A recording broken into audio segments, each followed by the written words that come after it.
দেখুন, এখনই আমাদের বলার কিছু নেই। আমরা আগেও বলেছি নো এসআইআর নো ভোট।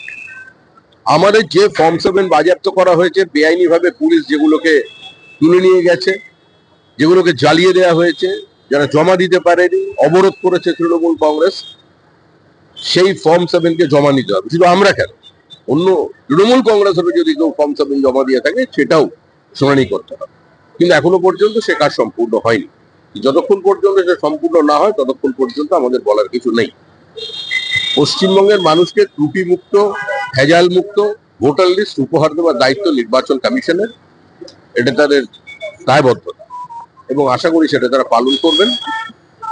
আমরা আস্থা রাখছি এখনো তাদের ওপরে যে তারা এই কাজটি সম্পূর্ণ করতে পারবে। কিন্তু আবার বলছি, জ্ঞানেশ কুমার সাহেবের পশ্চিমবঙ্গে আসার প্রয়োজন আছে। কিভাবে এসআইআর চলছে 12টি রাজ্যে এবং পশ্চিমবঙ্গের সঙ্গে সেগুলো ব্যতিক্রম কোথায় সেটা তাকে দেখতে হবে।